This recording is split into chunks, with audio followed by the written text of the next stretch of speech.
हमरा से ज्यादा किस्मत खराब रहुआ सबके बा। भाऊजी एगो बात बताई, ये धन संपत्ति के भोगे वाला वारिस कहाँ से लिया? अनाथाश्रम से कोनो बच्चा गोद ले लिया जाई। अनाथ के वारिस ना, अपना खून के वारिस कहल जाला।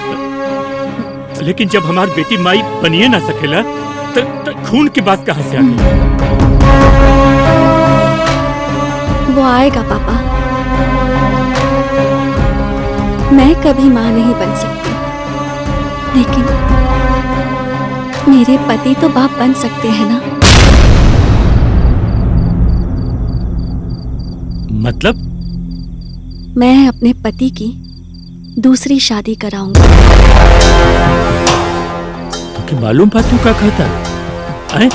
समझ में आवा था? अच्छी तरह। इनकी शादी उसी से होगी जिससे ये बहुत प्यार करते थे, जिससे शादी करना चाहते थे, उसी से। इसको कैसे पता चला? केकरा से? रानी।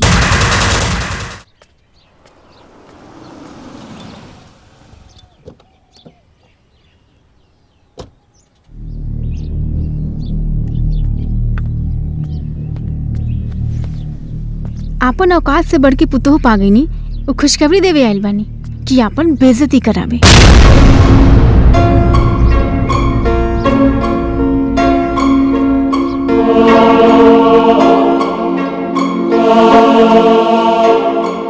अपना गलती की माफी मांगे आइल बानी।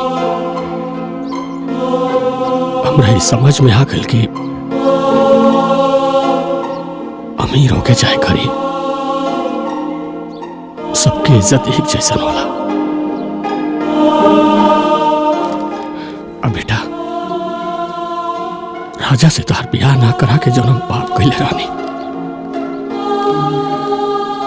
बस ओकर प्रायश्चित करे आइल बनी।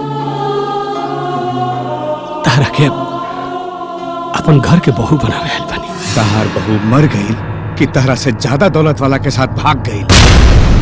ओकरा बारे में अशुभ मत बोली, वो बहुत महान औरत भी है। देखिए, ओकरा जब राजा और रानी के प्यार के बारे में पता चला तो खुद कहला हमरा से, भाऊजी रो के हमार कसम, राजा जी के रानी से फिर से मिला दी। वैसे बेटा ही नहीं है। वो ऑर्डर देलस और तू बेशरम गुलाम जैसन भीख मांगे ही आ गईला। प्लीज जबान संभाल के। ए बाबू साहेब, जवान तो संभाल ले, बाकी अपने आप के ना संभाल पाई। चुपचाप यहाँ से दफा हो जाए, न तो धक्का दे के भगाई। बस ए गला मत फाड़ा।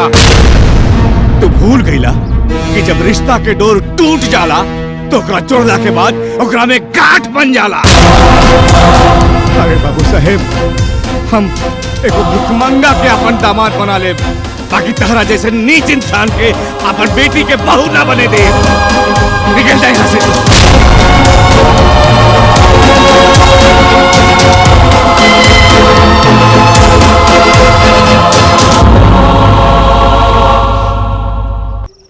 माही बेटा, आपन निर्णय तो तू सुना दे, पर एक बार भी हमनी के बारे में सोच लू तो ही बतावा। कोई भी माँ बाप अपना बेटी की ओकरा पति के साथ सुखी देके चाहल। अरे कौन बाप ही चाहिए कि ओकरा बेटी के जीवन में ओकरा रहते कोई सौतन आए। हम तोरा ही निर्णय में तोरे साथ न खड़ा सकीला, आगे तो हर मर्जी। माही,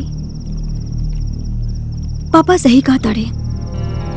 एक बार ठंडा दिमाग से सोच ला, कहीं ऐसे ना होके कि एगो तूफान रोके खातिर तू बहुत बड़ तूफान के बुलावा ताड़ो। हम फैसला कर चुकल बानी। कपारे पे को बाल और गाँव तारे उड़े जब जब जुल्फे तेरी।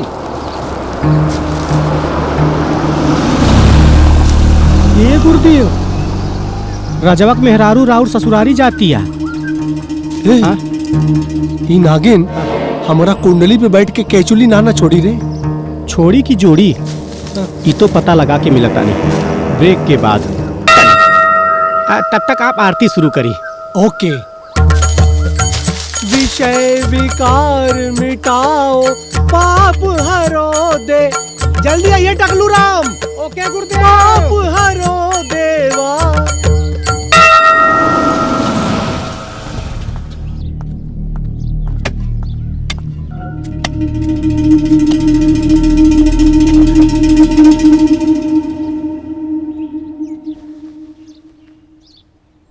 आज संडे है, बच्चा कुल पढ़े ना बेलसन।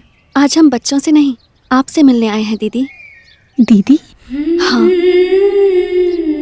राजा हमारे पति हैं, लेकिन वो आपका पहला प्यार है और पत्नी से बड़ा पति का प्यार होता है।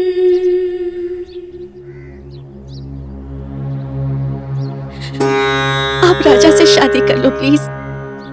हम दोनों एक साथ दो बहन की तरह रहेंगे प्लीज। हमरा पे आज इतना मेहरबानी का है?